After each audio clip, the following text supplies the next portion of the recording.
Assalamualaikum warahmatullahi wabarakatuh. Peran umat Islam dalam memperjuangkan kemerdekaan Indonesia. Kemerdekaan diri bangsa Indonesia tidak datang secara tiba-tiba. Ada proses panjang yang mewarnai dalam setiap tahap melawan penjajah. Perlawanan rakyat Indonesia melawan penjajah tidak terlepas dari peran umat Islam sebagai laskar dan pemimpinnya. Perang Diponegoro, perang pendiri, perang Aceh merupakan bentuk perjuangan dalam melawan penjajah pada masa Divide the Impera, masa kebangkitan nasional tahun 1908 hingga lahirnya kemerdekaan Indonesia tahun 1045 tidak terlepas dari peran umat Islam dalam mendirikan organisasi-organisasi seperti Budi Utomo, Serke Islam, Muhammadiyah, Nahdlatul Ulama, dan lainnya. Peran umat Islam pada masa penjajahan dan kemerdekaan. Penjajah datang ke Indonesia sejak awal abad ke-15. Kedatangan bangsa Portugis dan Spanyol dan dilanjutkan Belanda yang awalnya mereka datang ke Indonesia berniat mencari dagangan rempah-rempah. Namun, karena ingin menguasai secara berlebih, mereka menjajah bangsa Indonesia secara halus. Perjuangan umat Islam dalam mengusir penjajah dan meraih kemerdekaan dibagi dalam beberapa tahap. Pada masa kebangkitan nasional, para pemuda yang belajar ke luar negeri baik itu di Timur Tengah maupun Barat dengan semangat nasionalismenya kembali ke Indonesia dan bersatu, berjuang meraih kemerdekaan, kesadaran terhadap perjuangan Indonesia dan bersatu. Setelah Indonesia merdeka, muncul tokoh-tokoh intelektual muslim mengisi kemerdekaan dengan berbagai karyanya. Profesor Hamka, Abdurrahman Wahid, Habibie, dan lain-lainnya berkarya sesuai bidangnya. 1. Perjuangan umat Islam pada masa penjajahan. Pangeran Diponegoro. Pangeran Diponegoro adalah putra sulung dari Sultan Hamengkubuwono III, raja ketiga di Kesultanan Yogyakarta, lahir pada tanggal 11 November 1785 di Yogyakarta dengan nama Mustahar dari seorang ibu bernama R.A. Bangkarawati yang merupakan keturunan Kiai Agung Parampenan, ulama yang sampai disegani di masa penambahan Senapati mendirikan kerajaan Mataram. Selanjutnya, Tengku Umar. Salah satu pahlawan dari Aceh yang dengan gigih melawan Belanda adalah Tengku Umar. Tengku Umar yang dilahirkan di Mauloboh, Aceh Barat pada tahun 1854 adalah anak seorang uli lebalang bernama Tengku Ahmad Mahmud dari perkawinan adik perempuan Raja Mauloboh. Umar mempunyai 2 orang saudara perempuan dan 3 saudara laki-laki. Nenek moyang Umar adalah Datuk Makdudum.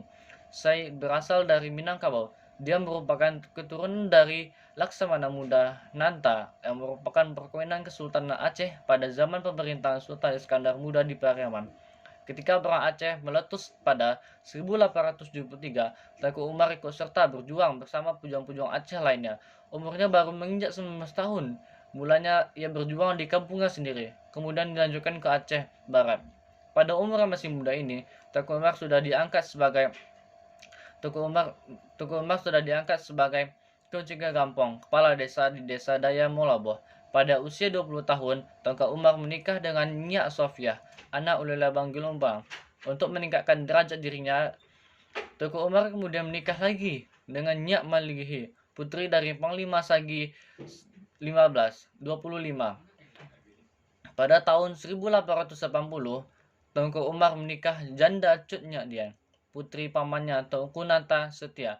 Suami Cut Nyak Dian yaitu Tengku Ibrahim Lamranga meninggal dunia pada 7 Juni 1878 dalam peperangan melawan Belanda di Giletarun. Selanjutnya, perjuangan umat Islam pada masa kebangkitan nasional. Hos Cokronomida atau Haji Omar Said Tojonkorminoto lahir di Ponorogo, Jawa Timur 6 Agustus 1882 dan meninggal di Yogyakarta 17 Desember 1934 pada umur 52 tahun. Cokroaminoto adalah anak kedua dari 12 bersaudara dari ayah bernama R.M. Joglominso, salah seorang pejabat pemerintah pada saat itu. Kakeknya, Dharma Adipati Jognorgol, pernah juga menjabat sebagai Bupati Ponorogo. Sebagai salah satu pelopor pergerakan nasional, ia mempunyai beberapa murid, Musso yang sosialis komunis, Soekarno yang nasionalis, dan Kartowisuro yang agamis. Namun, ketiga murid itu saling berselisih. Pada bulan Mei 1912, Djokroaminoto bergabung dengan organisasi Serikat Islam. Sebagai pimpinan Serikat Islam, Hos dikenal dengan kebijakannya yang tegas namun bersahaja. Kemampuannya berdagang menjadikannya seorang guru yang disegani karena mengetahui tata krama dengan budaya yang beragam. Pergerakan Serikat Islam yang pada awalnya sebagai bentuk proses atas para pedagang asing yang tergabung sebagai Serikat Dagang Islam yang oleh Hos dianggap sebagai organisasi yang terlalu mementingkan perdagangan tanpa berubah menjadi Serikat Islam. Perpecahan Serikat Islam menjadi dua kubu karena masuknya infiltrasi komunisme memaksa Hos Cokroaminoto untuk bertindak lebih hati-hati kala itu. Ia bersama rekan-rekannya yang masih percaya bersatu dan kubu Serikat Islam Putih berlawanan dengan Semaun yang berhasil membujuk tokoh-tokoh pemuda saat itu seperti Alimin, Tan Malaka, dan Darsono dalam kubu Serikat Islam Merah. Namun bagaimanapun kebebasan Hos Cokroaminoto justru dibutuhkan sebagai penengah di antara kedua pecah Serikat Islam tersebut. Mengingat ia masih dianggap guru oleh Semaun, akhirnya Semaun dan Darsono dikeluarkan dari Serikat Islam. Pada tahun 1929, Serikat Islam diusung sebagai Partai Serikat Islam Indonesia hingga menjadi peserta pemilu pertama pada 1955. Hos Cokroaminoto hingga saat ini akhirnya dikenal sebagai salah satu pahlawan pergerakan nasional yang berbasiskan perdagangan, agama, dan politik nasionalis. B. Kiai Haji Ahmad Dahlan atau Muhammad Darwis. Lahir di Yogyakarta 1 Agustus 1868 dan meninggal di Yogyakarta 23 Februari 1923 pada umur 54 tahun adalah seorang pahlawan nasional Indonesia. Dia adalah putra keempat dari 7 bersaudara dari keluarga Kiai Haji Abu Bakar. Kiai Haji Abu Bakar adalah seorang ulama dan khatib termuka di Masjid Besar Kesultanan Yogyakarta pada masa itu. Dan ibu dari Kiai Haji Ahmad Dahlan adalah putri dari Haji Ibrahim yang juga menjabat penghulu Kesultanan Nagayarsa Hadiningrat pada masa itu. Nama kecil Kiai Haji Ahmad Dahlan adalah Muhammad Darwis. Ia merupakan anak keempat dari 7 orang bersaudara yang keseluruhan saudara perempuan, kecuali adik bungsunya. Dia termasuk keturunan 12 dari Maulana Malik Ibrahim. Salah seorang terkemuka di antara ialah Maulana Malik Ibrahim, Maulana Ishak, Maulana Ainul Yakin, Maulana Janur dengan juru sapisan, Demang juru Kapido, Kiai Ilyas, Kiai Murtada, Kiai Haji Muhammad Sulaiman, Kiai Haji Abu Bakar, dan Muhammad Darwis atau Ahmad Dahlan. Pada umur 15 tahun, dia pergi haji dan tinggal di Mekah selama 5 tahun. Pada periode ini, Ahmad Dahlan mulai berinteraksi dengan pemikiran-pemikiran pembaruan dalam Islam, seperti Muhammad Abduh, Al-Afghani, Rasyid Ridha, dan Ibnu Taimiyah. Pada tahun 1912, Ahmad Dahlan pun mendirikan organisasi Muhammadiyah untuk melaksanakan cita-cita pembaruan Islam di Nusantara. Ahmad Dahlan ingin mengadakan suatu pembaruan dalam cara berpikir dan beramal menurut tuntunan agama Islam.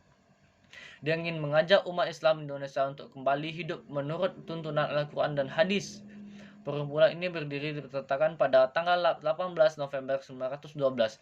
Dan sejak awal Ahmad Dahlan telah menetapkan bahwa Muhammadiyah bukan organisasi politik tetapi bersifat sosial dan bergerak di bidang pendidikan. Pada tanggal 20 Desember 1912, Ahmad Dahlan mengajukan permohonan kepada pemerintah Hindia Belanda untuk mendapatkan badan hukum. Permohonan itu baru dikabulkan pada tahun 1914 dengan surat ketetapan pemerintah nomor 81 tanggal 22 Agustus 1914. Izin itu hanya berlaku untuk daerah Yogyakarta dan organisasi ini hanya boleh bergerak di daerah Yogyakarta. Dari pemerintah Hindia Belanda timbul kekhawatiran akan perkembangan organisasi. Maka dari itu kegiatan dibatasi. Walaupun Muhammadiyah dibatasi, tapi di daerah lain seperti Serakandakan, Wonosari, Imogiri, dan lain-lain telah berdiri cabang Muhammadiyah. Atas jasa-jasa Kiai Ahmad Dahlan dalam membangkitkan kesadaran bangsa Indonesia melalui pembaruan Islam dan pendidikan, maka pemerintah Republik Indonesia menetapkan sebagai pahlawan nasional dengan surat keputusan Presiden nomor 657 tahun 1961. Ki Haji Muhammad Hashim lahir di Kabupaten Jombang, Jawa Timur 14 Februari 1871, meninggal di Jombang, Jawa Timur pada 76 tahun, 20 Zulqa'dah 1287 Hijriah, 3 Ramadan 1366 Hijriah, dimakamkan di Tebu Ireng, Jombang. Adalah salah seorang pahlawan nasional Indonesia yang merupakan pendiri Nahdlatul Ulama, organisasi massa Islam terbesar Indonesia. Di kalangan Nahdiyin dan ulama pesantren ia dijuluki dengan sebutan Hadratus Syekh yang berarti Maha Guru. Ki Haji Hasyim Ar-Rasyid adalah putra ketiga dari 10 bersaudara ayah yang bernama Ki Asyari, pemimpin pondok pesantren yang berada di sebelah selatan Jombang. Ibunya bernama Halimah, sementara 10 saudaranya antara lain Nafia, Ahmad Saleh, Radiah, Hasan, Anis, Fatanah, Maimunah, Maksum, Nahrai, dan Adnan. Ki Haji Hasyim Asyari belajar dasar-dasar agama dari ayah dan kakeknya. Pada tahun 1899, sepulang dari Mekah, Ki Haji Musalim mendirikan pesantren Tebu Ireng yang kelak menjadi pesantren terbesar dan terpenting di Jawa pada abad 20. Pada tahun 1926, Kiai Haji Hasyim Asy'ari menjadi salah satu pemakrasa berdirinya Nahdlatul Ulama, yang berarti kebangkitan ulama.